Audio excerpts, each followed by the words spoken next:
Hello students, welcome back to the class of maths by Anwar sir, where every learning is enjoyable.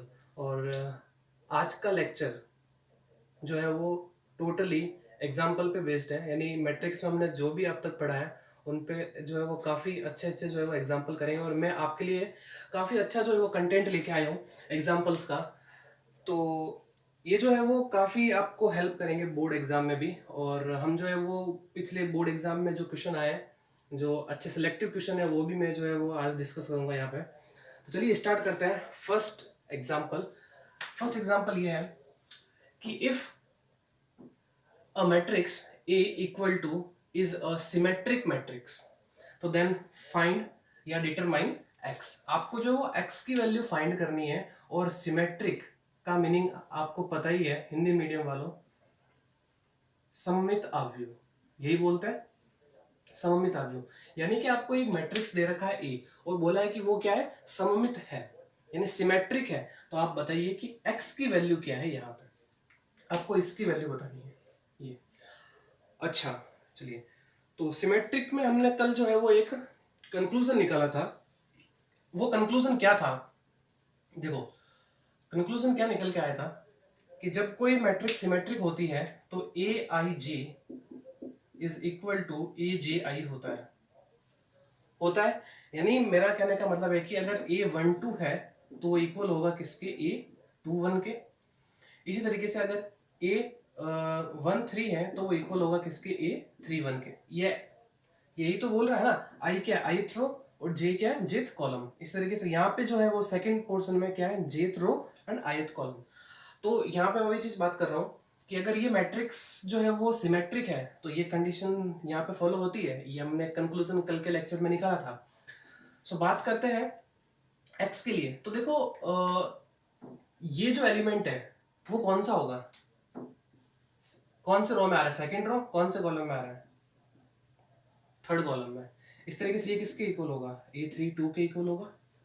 अब बात करते हैं कि ये वाला जो एलिमेंट है वो कौन सा एलिमेंट है। क्या ये थर्ड रो और सेकंड कॉलम में आ रहा है, तो इसका मतलब ये ए थ्री टू ही तो होगा। आ रही ना बात समझ में। तो इसका मतलब ए टू थ्री, यहाँ पे लिख लेता हूं मैं, यानी कि A two three is equal to A three two. तो देखो ए टू थ्री कितना है, फोर, और ए थ्री टू कितना है, माइनस एक्स। तो देख ली एक्स की वैल्यू क्या निकल के आई, माइनस फोर। सही है, चेक कर लो आप चेक भी कर सकते हो। एक्स की वैल्यू रखो यहाँ पे, एक्स की वैल्यू यहाँ पे रखो माइनस फोर। सो माइनस तो पहले से ही है, माइनस माइनस कट जाएगा, क्या आ जाएगा, फोर। ये देखो ये रहा फोर। तो सिमेट्रिक में यही तो होता है, सिमेट्रिक यानी सममित, सेम। तो ये फोर है तो यहाँ पे भी फोर। तो ये एक एग्जांपल था। नाउ नेक्स्ट क्वेश्चन देखिए, order of a matrix A is three into four. A कोई एक मैट्रिक्स है, उसका ऑर्डर दे रखा है कितना, थ्री इंटू फोर है। तो देखो ए कोई मैट्रिक्स है, उसका ऑर्डर है कितना, थ्री इंटू फोर। ठीक है। And B is a matrix, B भी कोई एक मैट्रिक्स है, बी भी कोई एक मैट्रिक्स है, such that A transpose B and A B transpose defined. यानी कि ए ट्रांसपोज का मल्टीप्लीकेशन, सॉरी हाँ, एक मिनट वापस बोलता हूं मैं। ए का transpose multiply B and A multiply B का ट्रांसपोज, ये क्या है, डिफाइंड। डिफाइंड का मतलब है परिभाषित, डिफाइंड का मीनिंग है परिभाषित, यानी कि इनका मल्टीप्लीकेशन पॉसिबल है। ये क्वेश्चन में बोल दिया है ना, बोला ना, such that A transpose B and A B transpose defined. इसका मतलब इनका मल्टीप्लीकेशन पॉसिबल है।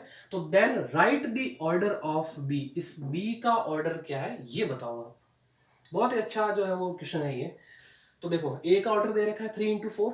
तो अच्छा, अगर मैं आपसे पूछूं कि बताइए ए ट्रांसपोज का ऑर्डर क्या होगा, तो आप बोलोगे कि सर फोर इंटू थ्री, यही तो होता है, रोज को कॉलम में बदल दो, कॉलम को रोज में बदल दो। So this is three into four, A transpose क्या होगा, फोर इंटू थ्री, ऑब्वियसली। चलिए, अब इनका मल्टीप्लीकेशन अगर पॉसिबल है, तो मैंने एक चीज बताई थी, कभी भी दो मैट्रिक्स का मल्टीप्लीकेशन पॉसिबल कैसे होता है। अगर मैं मान लो ये मेरे पास में m इंटू एन है और इसका ऑर्डर जो है वो p इंटू क्यू है, तो इसका मतलब क्या होगा कि n और p क्या होने चाहिए, इक्वल होने चाहिए, यही तो होने चाहिए। n और p जो है वो मतलब इक्वल होने चाहिए। कहने का मतलब है कि फर्स्ट मैट्रिक्स में नंबर ऑफ कॉलम और सेकंड मैट्रिक्स में नंबर ऑफ रोज ये इक्वल होनी चाहिए, तभी मैट्रिक्स का जो है वो मल्टीप्लिकेशन पॉसिबल होता है। इसने बोला है यहाँ पे क्वेश्चन में कि मल्टीप्लिकेशन पॉसिबल है, तो इसका मीनिंग कि अब इसकी बात करते हैं कि इसका ऑर्डर क्या है, तो इसका ऑर्डर ये रहा 4 × 3। अब अगर इसका मल्टीप्लिकेशन पॉसिबल है तो इसका मतलब आप खुद बताइए कि p की वैल्यू क्या होनी चाहिए, इसकी वैल्यू 3 होनी चाहिए, तभी ये जाके इक्वल होगा। आ रही ना बात समझ में। और अब बात करें कि ये तो अभी हमको पता ही नहीं है, ये तो अभी हमको पता ही नहीं, तो इतना तो जरूर पता चल गया कि बी का जो है वो रोज तो पता चल गई कितनी है, वो 3 रोज है, ये मुझे जो है वो पता चल गया। ओके ना, नेक्स्ट हम बात करते हैं अब कि ये ए मल्टीप्लाई बी का ट्रांसपोज जो है वो पॉसिबल है। तो इसका मतलब देखो कि ए का जो ऑर्डर है वो क्या है 3 × 4, तो इसका मतलब जो बी का जो ऑर्डर आना चाहिए यानी उसमें रोज जो है वो कितनी 4 तो होनी चाहिए, तभी जाके इसका मल्टीप्लिकेशन होगा। बिकॉज ये वैल्यू जो है मतलब ये जो क्वांटिटी है वो क्या होनी चाहिए, सेम होनी चाहिए। पहली मैट्रिक्स के कॉलम और सेकंड मैट्रिक्स के रोज के नंबर जो क्या होना चाहिए, इक्वल होने चाहिए। Number of rose sorry number of column and number of rose equal होने चाहिए, तो ये इक्वल मैंने कर दिया। अच्छा अब बात करते हैं अगर ये इसका ट्रांसपोज निकला है, अगर ट्रांसपोज करने पे रोज 4 है तो बताइए इसके कॉलम क्या रहे होंगे, 4 ही तो रहे होंगे। यहां पे आ रही ना बात समझ में। अगर ये ट्रांसपोज आपने किया है, ट्रांसपोज करने पे आपके पास में जो रो है वो कितनी आ गई है 4, तो इसका मतलब ट्रांसपोज से पहले जो बी मैट्रिक्स रहा होगा उसमें कॉलम क्या होंगे, वो 4 ही तो होंगे। तो इसका मतलब इस बी के अंदर जो कॉलम है वो कितने होंगे, 4 होंगे। तो यहां से आपको बी मैट्रिक्स का जो है वो ऑर्डर निकल के आ चुका है, वो क्या है 3 × 4। आई होप समझ में आया होगा। फिर भी समझ में ना आया तो मुझे कमेंट करके जरूर बताना, मैं आपकी प्रॉब्लम को जो है वो सॉल्व जरूर करूंगा। सो नोट करेंगे इसको, फिर आगे बढ़ते हैं। तो स्टूडेंट्स आगे बढ़ते हैं, अगला एग्जाम्पल करते हैं हम। ये आरबीएससी 2012 का क्वेश्चन है, तो चलिए इसको सॉल्व करते हैं। दे रखा आपको if f x equal to this then prove that f A plus B equal to f A multiply f B. ठीक है, तो देखो कैसे इसको जो है वो सॉल्व करना है। तो एफ एक्स तो दे रखा है, आपको क्या क्या चाहिए, एफ ए प्लस बी चाहिए, एफ ए चाहिए और एफ बी चाहिए। तो एफ एक्स इक्वल टू ये दे रखा है, तो एफ ए इक्वल टू क्या करेंगे, जहां एक्स है वहां ए रख देंगे, बी के लिए क्या करेंगे बी पुट कर देंगे, ए प्लस बी के लिए क्या करेंगे ए प्लस बी पुट कर देंगे, और फिर हम जो है वो इसको सॉल्व करेंगे। सो एफ ए, तो एफ ए मेरे पास में देखो क्या होगा, फटाफट लिख लेता हूं मैं ये, cos A sine A 0 minus sine A cos A 0 0 0 1। इस तरीके से मैं आगे लिख रहा हूं क्योंकि मुझे जो है वो मल्टीप्लिकेशन करना होगा तो थोड़ा सा जो है वो स्पेस चाहिएगा। सो एफ बी ये हो जाएगा मेरे पास में cos B sine B 0 minus sine B cos B 0 0 0 1। Now f A plus B, तो जहां x है वहां क्या आ जाएगा a प्लस बी आ जाएगा। सो ये हो जाएगा cos a plus B, now sine a plus B, फिर 0, फिर minus sine a plus B, फिर कॉस a प्लस बी 0 0 0 1। ठीक है, यहाँ तो समझ में आ गया होगा आपको, कुछ नहीं किया, बस वैल्यूज जो है वो पुट की और एक एक इक्वेशन जो है वो मैंने बना ली है। ओके, नाउ नेक्स्ट हम जो है वो राइट हैंड साइड लेते हैं इसकी। राइट हैंड साइड से जो है वो आपके लेफ्ट हैंड साइड आ जाएगी यहाँ पे, ठीक है ना। तो चलिए, तो क्या दे रखा है, f A multiply f B, f A को एफ बी से मल्टीप्लाई करना है, तो वैल्यूज लिख लेता है, cos A sine A 0 minus sine A cos A 0 0 0 1। Next cos B sine B 0 minus sine B cos B 0 0 0 1। ठीक है, ये वैल्यूज जो मैंने लिख ली। अब करते हैं हम इसका मल्टीप्लिकेशन। तो मल्टीप्लिकेशन में आपको बताया था, फर्स्ट रो को फर्स्ट कॉलम से, फर्स्ट एलिमेंट के लिए है ना, a11 के लिए। तो ये देखो क्या हो जाएगा मेरे पास में, कॉस ए कॉस बी, इस एलिमेंट का इससे मल्टीप्लाई, इस एलिमेंट का इससे मल्टीप्लिकेशन, इसका और इससे, तो फिर प्लस लगाएंगे। सो प्लस माइनस क्या हो जाएगा, माइनस हो जाएगा। सो माइनस साइन ए साइन बी, नाउ 0 को 0 से मल्टीप्लाई करेंगे तो 0 छोड़ दो इसको। नाउ फर्स्ट रो को सेकंड कॉलम से मल्टीप्लाई करते हैं इस एलिमेंट के लिए। So cos A sine B, लेकिन ये माइनस है तो इसलिए हम जो है वो माइनस यहाँ लगा लेते हैं। फिर उसके बाद में देखो, फिर इस एलिमेंट को इससे मल्टीप्लाई करेंगे, सो ये हो जाएगा माइनस का साइन ए और साइन बी। ठीक है, नाउ आगे बढ़ते हैं, इस रो को इस कॉलम से मल्टीप्लाई करते हैं। तो देखो कॉस ए को 0 से मल्टीप्लाई करोगे 0, माइनस साइन ए को मल्टीप्लाई करोगे 0 से 0, 0 को 1 से मल्टीप्लाई करोगे तो 0। आगे बढ़ते हैं, नेक्स्ट सेकेंड रो को फर्स्ट कॉलम से, so now sine A cos B, फिर plus cos A sine B, और फिर ये 0 को 0 से मल्टीप्लाई करोगे तो 0 ही रहेगा। ठीक है ना। ओके, नाउ सेकेंड रो को सेकेंड कॉलम से, सो साइन ए साइन बी, तो माइनस का साइन ए और फिर साइन बी, ये माइनस है इसलिए। Now cos A plus cos A cos B, और फिर वही 0 को 0 से मल्टीप्लाई करेंगे तो आपके पास में क्या आ जाएगा, ये 0 ही आएगा। आगे बढ़ते हैं, सेकेंड रो को थर्ड कॉलम से मल्टीप्लाई करते हैं, तो ये साइन ए को 0 से करेंगे 0, कॉस ए को 0 से मल्टीप्लाई करेंगे 0, इसी तरीके से 0 को 1 से मल्टीप्लाई करेंगे तो 0। क्लियर। अब आगे बढ़ते हैं, थर्ड रो को फर्स्ट कॉलम से, तो इसको मल्टीप्लाई करेंगे इससे 0, इसको इससे मल्टीप्लाई करेंगे 0, 1 को 1 से मल्टीप्लाई करेंगे तो 0, तो यानी 0 plus 0 plus 0। No third row second column, तो 0 को माइनस साइन बी से मल्टीप्लाई 0, फिर 0 को कॉस बी से मल्टीप्लाई 0, 1 को 0 से multiply 0, so 0 plus 0 plus 0। Now next third row third column, 0 को 0 से मल्टीप्लाई किया 0, 0 को फिर 0 से मल्टीप्लाई किया 0, एंड 1 को 1 से मल्टीप्लाई किया तो 1। आई होप यहाँ तक समझ में आया होगा।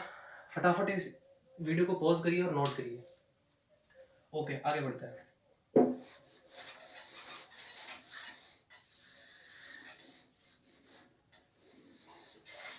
अब अगर आपको 11th के फॉर्मूले याद है ट्रिग्नोमेट्री के, तो बहुत ही इजी हो गया है क्वेश्चन, ये देख लो कैसे। So cos A cos B minus sine A sign B cos A plus B का फॉर्मूला है। अगर आपको याद नहीं आ रहा है तो प्लीज प्रीवियस जो आपकी 11th क्लास थी उसके फॉर्मूले याद कीजिए या देखिए। यहां बात करें sign A cos B plus cos A sine B sign A plus B, 0 0 0, तो ये तो 0 ही रहेगा।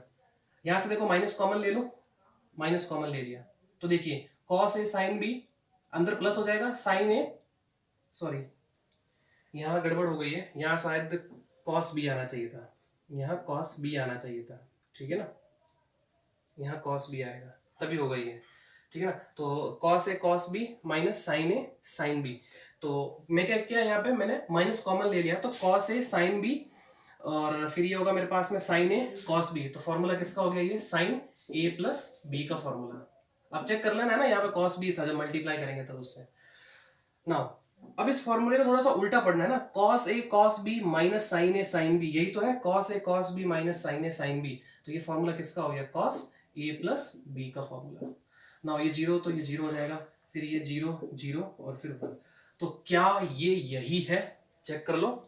सो इसका मतलब आ गई मेरे पास में left hand side of A plus B, so left hand side equal to right hand side. So यहाँ से आप जो है हैंड्स प्रूव कर सकते हो। फटाफट नोट करिए, फिर नेक्स्ट क्वेश्चन पे बढ़ते हैं।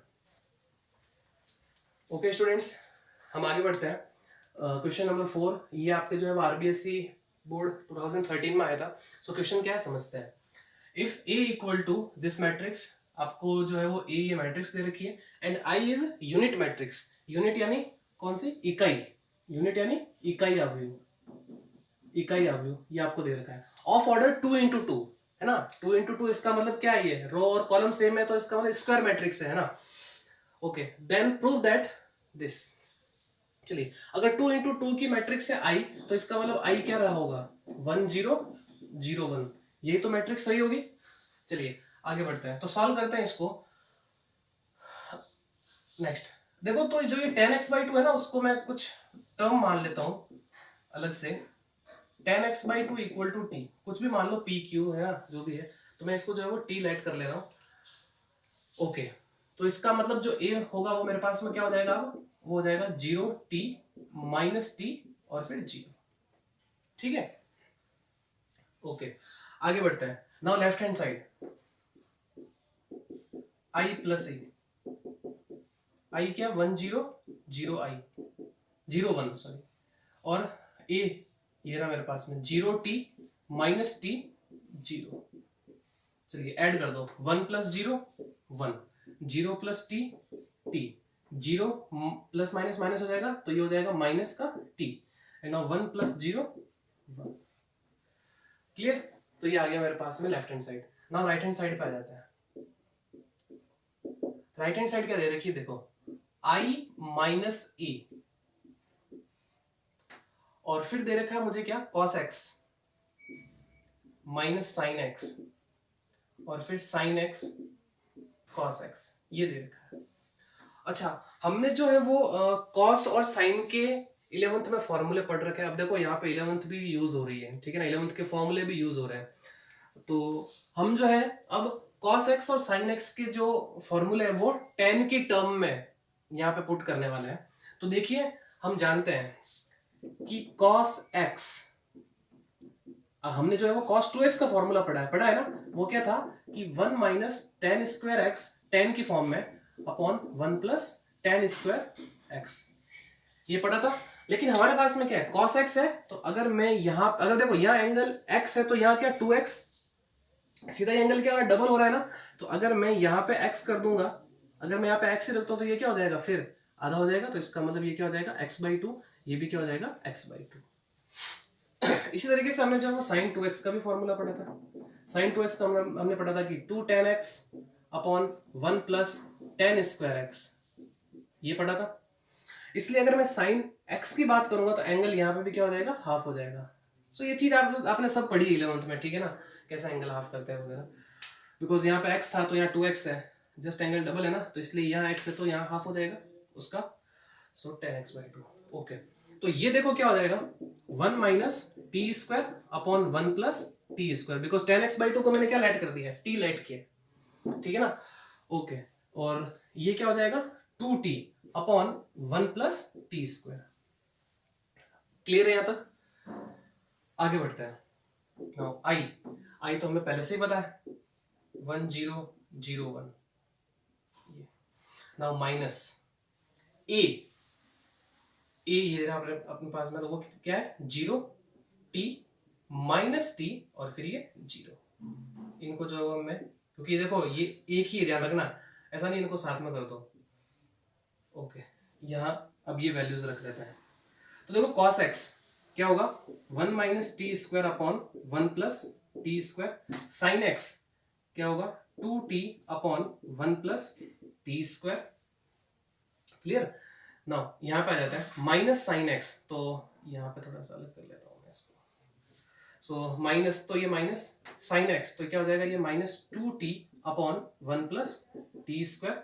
इसी तरीके से cos x तो ये हो जाएगा 1 minus t square upon 1 plus t square. Clear? Okay, next आगे बढ़ता है। ये देखो 1 माइनस 0 तो ये तो 1 ही रहेगा। इस तरीके से 0 माइनस माइनस क्या हो जाएगा, प्लस हो जाएगा, और 0 प्लस टी तो क्या हो जाएगा, टी हो जाएगा। इस तरीके से 0 minus T so minus T, 1 minus 0 सो 1। ये ऐसे कैसे रख लेते हैं 1 minus t square upon 1 plus t square, and now 2t upon 1 plus t square. इसी के साथ minus 2t upon 1 plus t square and 1 minus t square upon 1 plus t square. यहां तक तो समझ में आ गया होगा आपको, ठीक है ना। चलिए आगे बढ़ते हैं। तो पहले इतना फटाफट नोट कर लीजिए, फिर हम इससे आगे सॉल्व करते हैं। ओके, चलो, तो इस चीज को तो मैं यहाँ पे जो है वो अलग लिख लेता हूँ कि जो मेरे पास में i प्लस ए निकल के आया है ना, यहाँ लिख लेता हूँ मैं। ये जो लेफ्ट हैंड साइड है i प्लस ए जो लेफ्ट हैंड साइड है वो मेरे पास में निकल के आई है 1t माइनस टी और फिर ये 1। ठीक है, ये लेफ्ट हैंड साइड। अगर राइट हैंड साइड आ जाएगी यही, तो इसका मतलब वो left hand side equal to right hand side हमारा जो है वो प्रूव हो जाएगा। ओके, यहाँ से हटा देता हूँ मैं इसको।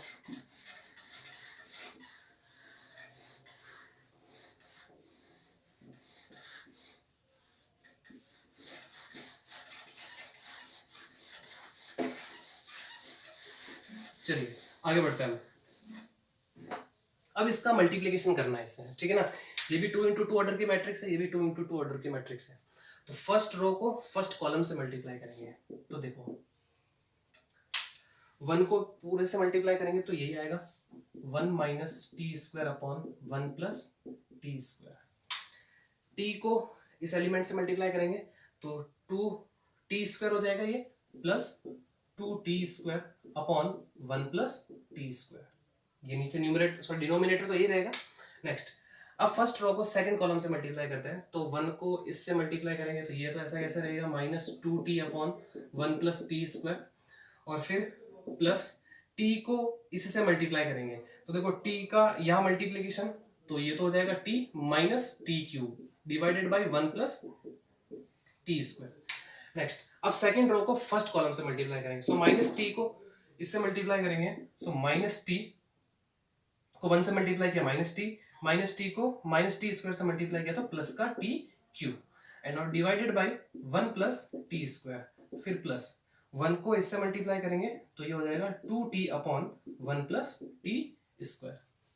ओके, नाउ सेकंड रो को सेकंड कॉलम से मल्टीप्लाई, सो माइनस को माइनस से मल्टीप्लाई करेंगे प्लस 2t को t से मल्टीप्लाई करेंगे तो 2t square upon 1 plus t square, फिर प्लस नाउ 1 को क्या करेंगे इस पूरे एलिमेंट से मल्टीप्लाई कर देंगे, सो 1 minus t square upon 1 plus t square. Okay, यहां तक समझ में आ गया होगा आपको। चलिए आगे बढ़ते हैं, एलसीएम ले लेते हैं। देखो सबका एलसीएम आ रहा है ना, एलसीएम आ जाएगा यहाँ पे, तो देखो क्या हो जाएगा, ऊपर क्या बच गया 1 minus t square upon sorry plus 2t square divided by 1 plus t square. ठीक है, यहाँ पे भी एलसीएम आ जाएगा 1 प्लस टी स्क्वायर, तो क्या बच जाएगा यहाँ minus T plus T cube plus 2t। इसी तरीके से यहाँ पे भी एलसीएम 1 प्लस टी स्क्वायर, यहाँ बच जाएगा minus 2t plus T minus T cube, और इस तरीके से यहाँ पे भी जो है वो एलसीएम ले लेंगे 1 प्लस टी स्क्वायर, तो देखो ये क्या हो जाएगा 2t square plus 1 minus t square. Clear, आगे बढ़ते हैं। तो देखो 2t स्क्वायर में से ये टी स्क्वायर चला जाएगा तो क्या बचेगा प्लस का टी स्क्वायर, सो यानी 1 plus t square upon 1 plus t square. ठीक है, यहां पे आ जाते हैं, देखना ध्यान से देखना, 2t में से t चला जाएगा तो क्या बचेगा t बचेगा, और फिर प्लस क्या है मेरे पास में ये t क्यूब। ठीक है, अब देखो ऊपर से क्या कॉमन आ रहा है, t कॉमन आ रहा है, तो ये मैंने t कॉमन ले लिया, यहाँ क्या बच गया 1 plus t square divided by ये तो ऐसा कैसे रहेगा 1 प्लस टी स्क्वायर। क्लियर, इसी तरीके से देखो यहाँ पे भी यही है, माइनस 2t में से t चला जाएगा तो पीछे क्या बचेगा माइनस का t, और इस तरीके से यहाँ से देखो क्या बचेगा माइनस का टी क्यूब। तो यहाँ से मैं क्या करूंगा, देखो माइनस टी कॉमन लेता हूँ, सो ये माइनस टी कॉमन लिया तो यहाँ क्या बच गया 1, और फिर माइनस माइनस प्लस हो जाएगा, और ये क्या हो जाएगा T square divided by 1 plus t square. Okay, ये तो 1 लिख लेता हूँ, 2t स्क्वायर में से एक टी स्क्वायर चला जाएगा तो पीछे बचेगा only for T square divided by T square.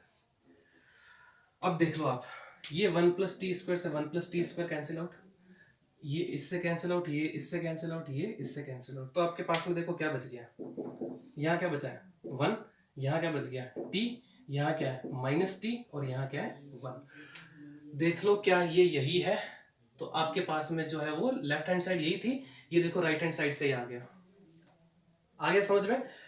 So left hand side equal to क्या है राइट हैंड साइड, तो ये 2013 में क्वेश्चन आया था। ठीक है ना, सो नोट करेंगे इसको, फिर नेक्स्ट क्वेश्चन करते हैं। So one more question, students. So if A equal to this matrix, then find the value of K, where A square is equal to KA minus 2I2. अब ये I2 क्या है, 2 into 2 order की unit matrix यानी इकाई अवयव। ठीक है ना, तो हमें इस इक्वेशन को यूज करते हुए जो है वो K की वैल्यू जो है वो निकाल ले। तो इसमें देखो किसकी जरूरत पड़ेगी, A स्क्वायर की जरूरत पड़ेगी। तो सबसे पहले जो है वो मैं ए स्क्वायर को जो है वो अलग से निकाल के रख देता हूँ। तो देखिए ए स्क्वायर मैंने बताया था क्या होता है, ये ए मल्टीप्लाई ए। ठीक है ना, तो चलिए A square equal to 3 4 minus 2 multiply 3 4 minus 2 and minus 2। ठीक है, करो मल्टीप्लाई करते हैं, करिए। 3 को 3 से मल्टीप्लाई करेंगे 9, -2 को 4 से मल्टीप्लाई करेंगे, -8। नेक्स्ट फर्स्ट रो को फर्स्ट कॉलम से कर लिया, नेक्स्ट फर्स्ट रो को सेकंड कॉलम से भी कर दो। सो 3 को -2 से मल्टीप्लाई करेंगे -6, -2 को -2 से मल्टीप्लाई करेंगे तो +4, और प्लस तो पहले से ही आता है, ठीक है ना। -2 को -2 से करते हैं सॉरी +4। नेक्स्ट 4 को 3 से मल्टीप्लाई करेंगे। अब देखो second row first column, so ये आएगा मेरे पास में 4 3 = 12। नाउ -8, 4 को इससे मल्टीप्लाई करेंगे -8 एंड नाउ +4। चलिए, सो a² = 1। 12 में से 8 चले जाएंगे तो पीछे बचेंगे 4। ये हो जाएगा मेरे पास में -2 और ये -4। क्लियर। सो यहाँ से जो है वो मेरे पास में a² आ गया। अब हम जो है वो इस इक्वेशन का यूज करेंगे, है ना। तो a² = ka - 2i2। सो a² की वैल्यू रख लेते हैं 1 4 -2 -4 = अब k को क्या करता हूं मैं, a मैट्रिक्स है ना उसमें अंदर मल्टीप्लाई कर देता हूं पहले से ही। यहाँ पे देखो तो ये क्या हो जाएगा, देखो 3k, ये हो जाएगा क्या 3k, इसी तरीके से 4k -2k और फिर ये भी -2k एंड नाउ माइनस, और ये 2 है और यूनिट मैट्रिक्स क्या है मेरे पास में, i2 क्या है 1 0 0 1। अब 2 से अंदर मल्टीप्लाई कर देता हूं तो ये हो जाएगा 2 0 0 2। क्लियर है स्टूडेंट्स, यहां तक आगे बढ़ते हैं। 1 4 -2 -4 = देखिए, सो अब इनको सब्ट्रैक्ट कर लेते हैं तो ये हो जाएगा 3k -2 4k, ये -0 हो जाएगा, छोड़ो इसको, -2k -0, इसी तरीके से -2k -2। अब देखो ये मैट्रिक्स इस मैट्रिक्स के इक्वल है। अगर ये मैट्रिक्स इस मैट्रिक्स के इक्वल है तो इसका मतलब इनके कॉरेस्पॉन्डिंग एलिमेंट अवयव वो भी क्या होंगे, इक्वल होंगे। सो ऑन कंपेयरिंग, तुलना करने पर, है ना, तुलना करने पर तो देखिए 1 = 3k -2, यही होगा, यही तो होगा। अब किसी को भी ले लो, है ना, किसी को भी जो है वो इक्वल कर दो, इसको इसके इक्वल कर दो, चाहे इसको इसके इक्वल कर दो, k की वैल्यू सेम ही आनी है, ठीक है। इसको मैं इधर शिफ्ट कर देता हूं, सो -2 इधर आएगा तो प्लस का हो जाएगा, 2 और 1 3 = 3k। सो k की वैल्यू क्या निकल के आ गई 1। किसी से भी ले लो, चाहे आप इसको ले लो, -2 = -2k, माइनस से माइनस कैंसिल आउट, 2 से 2 कैंसिल आउट, सो k = कितना 1। इसको भी ले लो आप चाहे, है ना, 4 = 4k, सो k की वैल्यू कितनी 1। सो आप किसी को भी ले लो, आंसर क्या आएगा, सेम आएगा।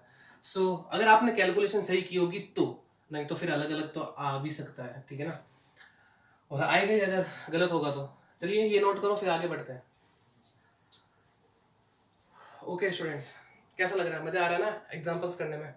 तो चलिए इसी के साथ आगे बढ़ते हैं, और मैं एक और जो है वो क्वेश्चन लेके आया हूँ। ये क्वेश्चन जो है वो कंपटीशन एग्जाम का क्वेश्चन है, और मैंने इसलिए लिया इसको कि ताकि आपको पता चलेगी मैट्रिक्स के क्वेश्चन कैसे आते हैं कंपटीशन एग्जाम में, और उनको कैसे जो है वो बहुत ही शॉर्ट टाइम में जो है वो हमको सॉल्व करना पड़ता है। तो मैंने यही एक इंजीनियरिंग एग्जाम का जो है मैंने क्वेश्चन लिया है। बोला है इसमें कि इफ a = दिस मैट्रिक्स तो देन फाइंड a की पावर 100, ये फाइंड करना है, ठीक है ना। अब पावर देख के घबराना नहीं कि कब हम जो है वो इसको मल्टीप्लाई करते जाएंगे, तो बहुत ही सिंपल बनाएंगे इस क्वेश्चन को, हम ट्रिकी बनाएंगे, ठीक है ना। तो देखिए इस क्वेश्चन में जो इस मैट्रिक्स के अंदर जो एलिमेंट दे रखे हैं वो देख के आपको कुछ याद आ रहा होगा, सर हम तो सब कुछ भूल गए, आपने पता नहीं कैसा क्वेश्चन लिया है, ये एलिमेंट जो हम तो पता ही नहीं चल रहा है क्या। ऐसा कुछ नहीं है, बहुत ही अच्छा क्वेश्चन है, ये मैंने सेलेक्ट करके लिया है, मैंने देखा था जो मुझे बहुत ही अच्छा लगा है। ये आपको जो है वो 11th क्लास के अंदर आपने कॉम्प्लेक्स नंबर चैप्टर पढ़ा था, यानी सम्मिश्र संख्या। वहां आपने एक टॉपिक पढ़ा था क्यूब रूट ऑफ यूनिटी, या हम बोले हिंदी में तो इकाई के घनमूल, पढ़ा था ना। ओके, अगर जिसने नहीं पढ़ा है तो वो पहले एक बार जाके उसको देख ले कि क्या है वो, जिससे ये क्वेश्चन जो है वो बहुत ही इजी होगा उसके लिए। सो ये जो दोनों एलिमेंट लिखे हुए हैं ये कहलाते हैं क्यूब रूट ऑफ यूनिटी, है ना, ये रूट है ना, क्यूब रूट ऑफ यूनिटी, यानी हिंदी में बात करो तो इकाई के घनमूल, इकाई के घनमूल है ये। और वहां पे हमने जो है वो 3 इकाई के जो है वो घनमूल निकाले थे। वो क्या थे? 1 minus 1 plus iota √3/2 and -1 minus iota √3/2, ये हमने निकाले थे। और हमने वहां पे ये भी पढ़ा था कि चलो 1 तो ठीक है कि जो है वो सभी का जो है वो रूट है ही है। इन दो की बात करते हैं तो अगर एक अल्फा है तो दूसरा जो रूट होता है वो उसका स्क्वायर होता है। तो हमने जो है वो इनको नाम दिया था कि 1 एक को ओमेगा बोला था तो दूसरे को हमने बोला था ओमेगा स्क्वायर बोला था। और हमने ये भी चीज यहाँ से सीखी थी कि 1 plus omega square is equal to 0। ये रिजल्ट हमने निकाला था, प्रूफ भी किया था। And now omega cube equal to कितना होता है? 1। तो ये दो स्टैंडर्ड रिजल्ट जो है वो निकल के आए थे यहाँ से। ओके, तो इसी पे बेस्ड जो है वो ये क्वेश्चन है। तो देखो कैसे, अगर a की बात करूं तो अगर मैं इसको ओमेगा बोलता हूं तो ये क्या हो जाएगा? Omega square. So 1 omega square into sorry 1 omega square 1। ठीक है ना। अब मैं एक बार जो है वो a स्क्वायर निकाल के देखता हूँ कि क्या आता है, क्या रिजल्ट मिलता है मुझे। सो a स्क्वायर, तो देखिए क्या हो जाएगा? 1 ओमेगा स्क्वायर 1। इसी तरीके से 1 omega square omega 1। Okay, multiply करते हैं इनको। A square is equal to 1 को 1 से मल्टीप्लाई किया 1, ओमेगा स्क्वायर को ओमेगा से मल्टीप्लाई किया ओमेगा क्यूब। नाउ 1 को ओमेगा स्क्वायर से मल्टीप्लाई किया ओमेगा स्क्वायर को 1 से मल्टीप्लाई किया तो omega square. Now second row को फर्स्ट कॉलम से करते हैं। Omega into 1 omega plus 1 into omega omega. Next omega into omega square omega cube and 1 को 1 से मल्टीप्लाई किया तो मेरे पास में 1। ओमेगा क्यूब कितना होता है? 1। सो 1 प्लस 1 कितना? अरे बोलो, 2। Omega plus omega 2 omega, omega square plus omega square 2 omega square, omega cube कितना? 1 प्लस 1 कितना? 2। देखो सभी से क्या कॉमन आ रहा है? 2 कॉमन आ रहा है, ये मैंने 2 ले लिया। तो देखो यहाँ क्या बच गया? 1 ओमेगा स्क्वायर 1। क्या ये a ही है? तो देखो, तो इसका मतलब a स्क्वायर जो निकल के आया वो क्या निकल के आया? 2a। ये निकल के आया a स्क्वायर, क्या निकल के आया मेरे पास में? 2a निकल के आया। ठीक है, अब अगर मैं बात करूं a क्यूब की, अगर मैं बात करूं a क्यूब की, तो देखो a क्यूब क्या होगा, ध्यान से देखना। a क्यूब को क्या मैं ऐसा लिख सकता हूं? a square into a। सही है। और देखो a स्क्वायर मेरे पास में क्या है? 2a, यही तो है। तो देखो a क्यूब मेरे पास में आ गया। अब ये a स्क्वायर की जगह लिख लिया मैंने 2a और फिर ये a, ये सॉरी a स्क्वायर की जगह तो 2a और a की जगह a। तो देखो क्या ये 2a स्क्वायर हो गया वापस। अब 2a स्क्वायर हो गया। a स्क्वायर फिर से लिखो कितना? 2a।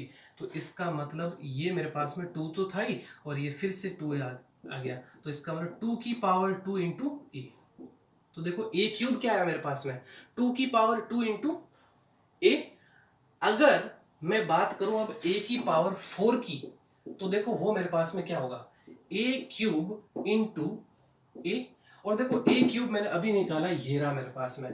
तो देखो 2 की पावर 2 इंटू a, और ये मेरे पास में a, ये वाला। और अब देखो वापस 2 की पावर 2 और फिर ये हो गया मेरे पास में a स्क्वायर, और a स्क्वायर मेरे पास में क्या है? 2a। सो 2 की पावर 2 और फिर ये मेरे पास में 2a। तो ये मिला के देखो 2 की पावर 3a, यानी a की पावर 4 मेरे पास में क्या आई? 2 की पावर 3a। अब ध्यान से देखो इन तीनों रिजल्ट को, यहां से आपको जो है वो काफी ज्यादा चीज समझ में आ गई होगी अब कि अगर a स्क्वायर है तो 2 की पावर कितनी है? 1 है। यानी यहां 2 तो यहां 1, यहां 3 तो यहां 2, मतलब एक की कमी है ना। और a तो देखो सभी में चल रहा है, देखो ये a, फिर देखो यहां भी a, यहां पावर 4 तो यहां 3, 2 1 3 2। तो मुझे बताओ a अगर 100 निकालने जाओगे तो क्या ये 2 की पावर 99 इंटू a आएगा कि नहीं आएगा? और अगर ये होगा तो ऑप्शन नंबर कौन सा? बी राइट होगा। आई होप समझ में आया होगा आपको बहुत अच्छे से। तो मैट्रिक्स कितना इंटरेस्टिंग चैप्टर है ये, है ना। सो आप इसको बहुत ही अच्छे से इंटरेस्ट लेके पढ़िए, बहुत मजा आएगा इसके अंदर, ठीक है ना। तो इसको नोट करिए। तो स्टूडेंट्स बात करते हैं अब नेक्स्ट क्वेश्चंस पे। काफी अच्छा क्वेश्चन है, इससे आपको एक और बात जो है वो सीखने को मिलेगी। तो देखिए, करते हैं इस क्वेश्चन को, क्या है इस क्वेश्चन में नया, वो चीज सीखते हैं, ठीक है ना। क्या नई चीज है वो सीखते हैं। तो देखिए, इफ दिस, है ना, आपको ये दे रखा है ना, तो देन फाइंड ए, यानी जो ए मैट्रिक्स है यहाँ पे, बिकॉज ऑब्वियसली मैट्रिक्स होगी, जब इन दो मैट्रिक्स का मल्टीप्लीकेशन करेंगे तो ये मैट्रिक्स आएगी मेरे पास में। यानी अल्टीमेट यही क्वेश्चन है कि ये आपको एक इक्वेशन मान लो, है ना, ये आपको दे रखी है, तो आप फाइंड करिए कि इसमें ए क्या है ना, इन मैट्रिक्स, ठीक है, मैट्रिक्स फॉर्म में बताएंगे यहाँ पर। अच्छा चलिए, हमने ये चीज पढ़ी है कि किन्हीं भी दो मैट्रिक्स का मल्टीप्लीकेशन पॉसिबल तभी होता है कि जब फर्स्ट के कॉलम और सेकंड मैट्रिक्स के रोज जो है वो इक्वल हो, तभी मैट्रिक्स का मल्टीप्लिकेशन पॉसिबल होता है। तो चलिए मैं इस मैट्रिक्स का एक बार ऑर्डर लिख लेता हूं। इस मैट्रिक्स का मेरे पास ऑर्डर है 3 × 2, बिल्कुल सही है। अब अगर इनका मल्टीप्लिकेशन होके ये मैट्रिक्स आई है, तो इसका ऑर्डर क्या है, 3 × 3 है। तो मुझे ये बताओ इस ए का ऑर्डर क्या होगा। तो सबसे पहले तो ये कि अगर इन दो मैट्रिक्स का मल्टीप्लिकेशन हो रहा है तो इसके कॉलम और इसके रो क्या होने चाहिए, सेम होने चाहिए। तो इसका मतलब इस मैट्रिक्स के जो रो है वो कितने हैं, 2 है, ये तो पता चल गया। अब देखिए यहाँ पे आइए, और मैंने आपको क्या बताया था कि अगर ये m × n और ये p × q है, अगर ये सेम होते हैं तो जो नई मैट्रिक्स निकल के आती है वो इस ऑर्डर की होती है। यानी कौन सा ऑर्डर की, m × q। तो इसका मतलब ये जो मैट्रिक्स निकल के आई है वो कौन सी, 3 × 3 ऑर्डर की। तो देखो ये तो 3 है ही है, अब इसका मतलब ये मैट्रिक्स क्या होगी, 2 × 3 ऑर्डर की होगी, तभी तो ये 3 × 3 की आएगी, इससे मल्टीप्लाई होके। तो देखिए ये सेम है, तो ये मैट्रिक्स जो है 3 × 3 ऑर्डर के निकल के आई, ये वाली। तो ये पता चल गया कि इस मैट्रिक्स का ऑर्डर क्या है, 2 × 3, यानी इसमें 2 रोज है और 3 क्या है, कॉलम है। तो let A is equal to ABCDEF। मैंने नाम दे दिया कुछ भी, ठीक है ना, कुछ भी नाम दे दिया मैंने, है ना, कुछ भी एलिमेंट रख दिए इसमें। ओके, तो चलिए 1 2 -3 0 -1 4 और ABCDEF is equal to, now 1 -2 13 -4 -10 20 3 6 and -9, यही है। ओके, अब इन दोनों का मल्टीप्लिकेशन करते हैं और फिर अपन क्या करेंगे, कंपेयर कर लेंगे और आंसर आ जाएगा आपके पास में बहुत जल्दी। तो चलिए फर्स्ट रो को फर्स्ट कॉलम से मल्टीप्लाई करते हैं। अब देखो यहाँ पे मल्टीप्लिकेशन ध्यान से करना, ध्यान रखना, है ना, ज्यादा जल्दबाजी में ऐसा नहीं गलती हो जाए। फर्स्ट रो को फर्स्ट कॉलम से, तो देखो क्या आएगा, 1 को a से मल्टीप्लाई करेंगे a, 0 को d से मल्टीप्लाई करेंगे तो छोड़ दो इसको, ठीक है, 0 ही रहेगा। Next first row second column, so ये हो जाएगा मेरे पास में b, इसको छोड़ दो, 0 ही रहेगा, ठीक है ना। 0 को e से मल्टीप्लाई करोगे 0, 1 को c से मल्टीप्लाई करो c, 0 को f से मल्टीप्लाई करो 0। नेक्स्ट 2 को a से मल्टीप्लाई करो 2a, थोड़ा सा दूर लिख लेता हूँ ना, b और फिर ये c। 2 को a से मल्टीप्लाई किया 2a, फिर -1 को d से मल्टीप्लाई किया तो माइनस का d। इसी तरीके से 2 को b से मल्टीप्लाई किया 2b, -1 को e से मल्टीप्लाई किया -e। इसी तरीके से c से मल्टीप्लाई किया तो 2c और फिर ये -f।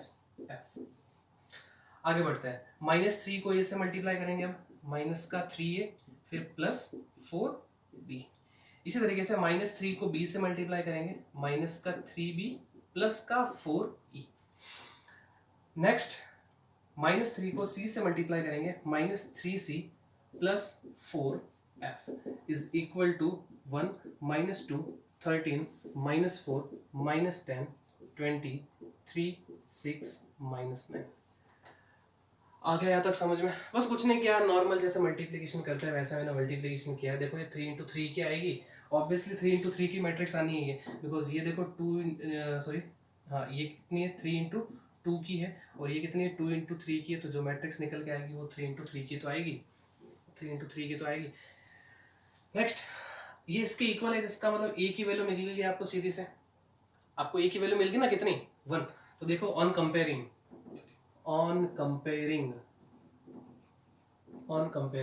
तो देखिए ए इक्वल टू मिल गया आपको 1, बी भी मिल गया आपको, बी की वैल्यू कितनी -4, और सी भी आपको मिल गया है कितना, सी इक्वल टू कितना 3, सी भी मिल गया।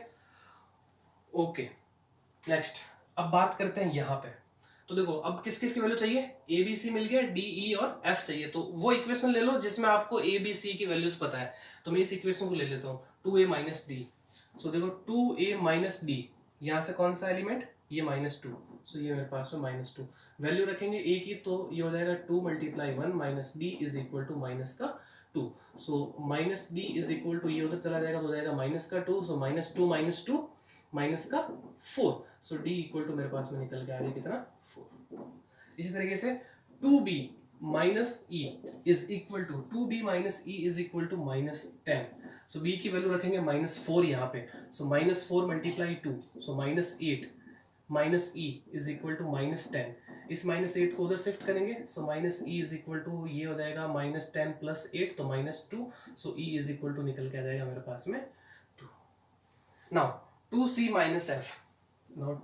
Minus F is equal to, ये किसके इक्वल होगा 6 के इक्वल होगा, सो दिस इज 6, और c की वैल्यू हमें पता है 3, सो यहाँ पर लगेंगे 3 2 कितना हो जाएगा 6 minus F is equal to 6, और 6 से 6 कैंसिल आउट हो जाएगा, तो आपके पास में f की वैल्यू जो वो निकल के क्या आ जाएगी 0। सो इसी तरीके से जो मेरे पास में a मैट्रिक्स है वो मेरे पास में क्या निकल के आ रही, a is equal to 1 -4 3 and D की वैल्यू कितनी है 4 2 0। तो ये था क्वेश्चन जिससे हमको जो ए मैट्रिक्स फाइंड करनी थी, है ना, तो फटाफट नोट करेंगे इसको। सो स्टूडेंट्स, आज की क्लास में बस इतना ही। आई होप आपको आज बहुत मज़ा आया होगा पढ़ने में, ठीक है ना, और मैंने काफ़ी अच्छे क्वेश्चंस लिए थे जिससे आपको जो है वो पता चले कि किस टाइप के क्वेश्चंस जो है वो एग्जाम में आते हैं। सो आज की क्लास में बस इतना ही, मिलते हैं नेक्स्ट वीडियो में। तब तक आप इस वीडियो को ज़्यादा से ज़्यादा लाइक करिए, शेयर करिए, सब्सक्राइब करिए और बने रहिए इसी चैनल पे, और ऐसा ही सपोर्ट जो है वो मुझ पे बनाए रखें। सो मिलते हैं नेक्स्ट वीडियो में। Thank you so much.